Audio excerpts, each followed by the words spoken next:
To film school or not to film school? That is the question. Or it might be, if you're interested in becoming a filmmaker, and it doesn't have an easy answer. Some filmmakers like Francis Ford Coppola, Martin Scorsese, and George Lucas attended film school and have thrived making feature films. On the other hand, James Cameron and Steven Soderbergh have both won Academy Awards for Best Director without ever attending a single class. Everyone's experience is going to be different, but there are some things that you can generally expect to get from going to film school. And with some careful consideration, you might be able to chart a course that's right for you and emerge as the next big thing.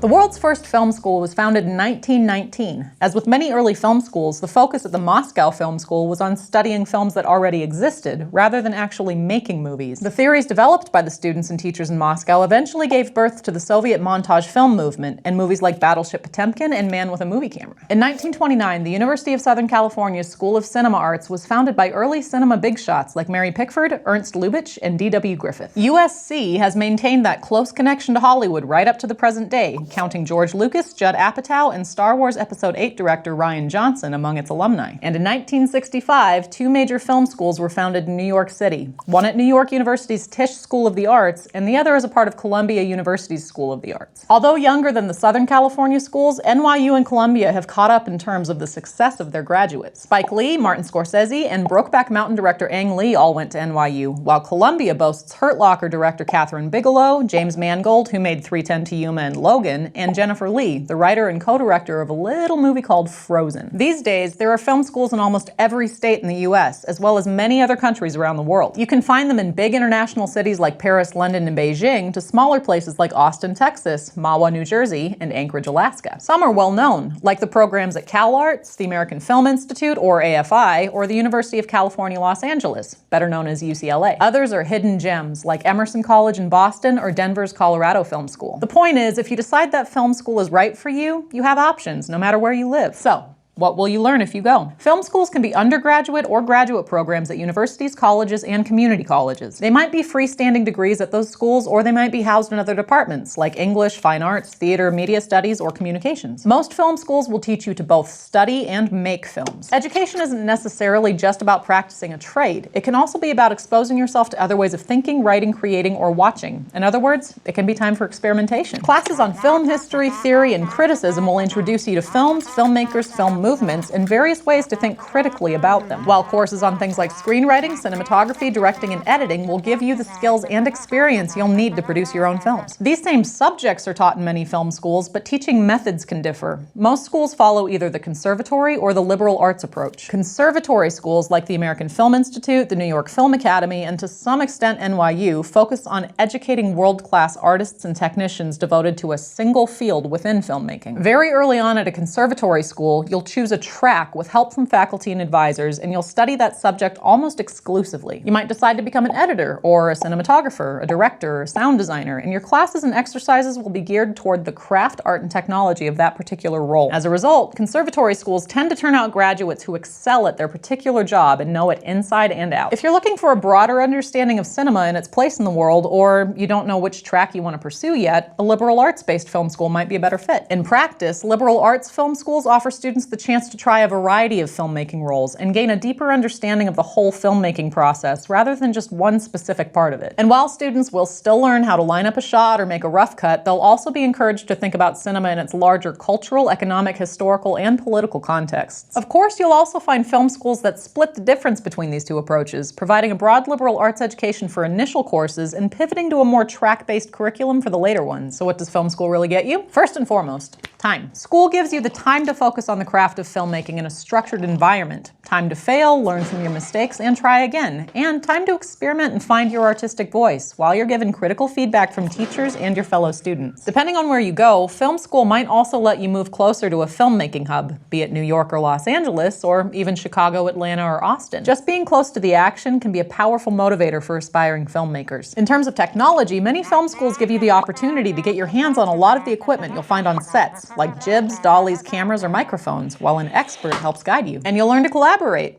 Film is an intensely collaborative industry and medium, and being forced to rely on and work with your peers is a big part of the film school experience. Even more importantly, film school gives you access to a community of people who are just as obsessed with films and filmmaking as you are. That network of teachers, mentors, and trusted peers will become your allies as you develop all your creative projects and find opportunities to work in the film industry. Many film school graduates think of this community as one of the biggest benefits of their formal education. And of course, you'll earn a degree. A degree can have value as a symbol of your passion, commitment, and follow-through, but sadly, it doesn't guarantee you a job or career. And that leads us into some arguments against attending film school. It's expensive. Not only will you pay tuition, but you'll have to fund your own films. And don't forget, you might have to move to a bigger, pricier city to pursue your dreams. Not to mention, film is an exceptionally competitive industry that often depends on who you know and how good you are at your job. There's a lot of luck and timing mixed in with the tenacity, hard work, and talent required to succeed. Also, your learning style might not be suited to a classroom. Some people thrive in an academic environment, while others do better with a hands-on approach or more unstructured exploration. If that's you, film school might not be the best option. But if you decide film school is too expensive or not a good fit, there are a number of other paths you can take to become a professional filmmaker.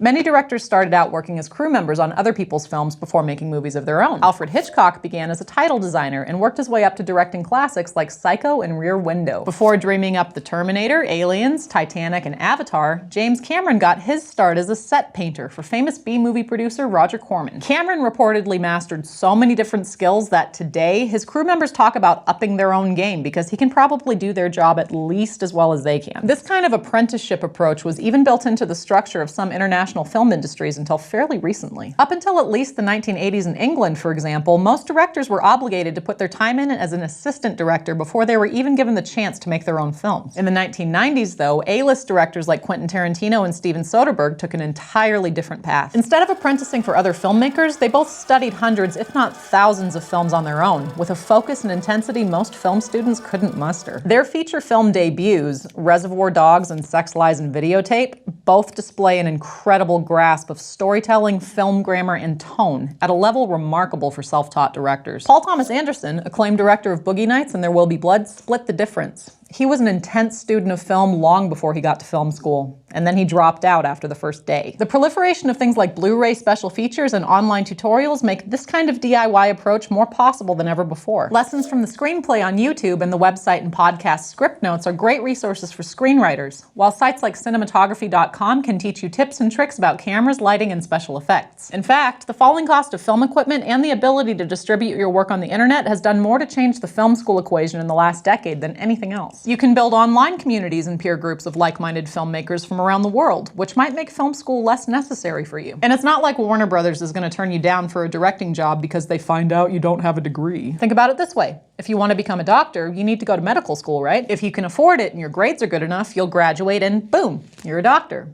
It doesn't guarantee you a job, but it does mean you're very likely to find work in the medical field. It's also the only way to become a doctor. For filmmakers, film school is just one of the many paths you might take. That's the great advantage and drawback to pursuing a career in film. You can get there any number of ways, but none of them are guaranteed. So is film school the right choice for you? I can't tell you that. But luckily, the person who can tell you is watching this video right now. It's you. I'm talking about you. Take some time and think about the environments in which you learn best, the communities you could build and be a part of, and what you can afford. And remember, whatever form your education takes, it's the work you do and the kind of collaborator you become that matter most. Today we talked about the history of film school and the different approaches they take to educating filmmakers. We discussed the benefits of film school, from access to equipment, peer groups, and mentors to the time to make mistakes.